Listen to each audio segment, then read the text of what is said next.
How to get back lost sequence files. Now let's say you're editing and you accidentally deleted one of your sequences, and it happened some minutes before, and you can't use Ctrl+C to restore it.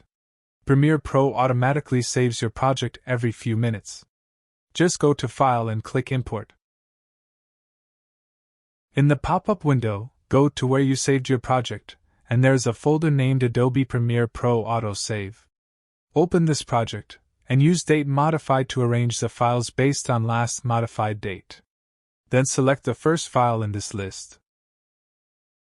Now in the pop-up, click on Import Selected Sequences, and click OK. Now in this pop-up, select all your sequences that are lost and click OK. I just had this one sequence. Now the sequence and all clips in that are brought back to the project, and we can use them. Anyway guys, thanks for watching and I hope you found this useful.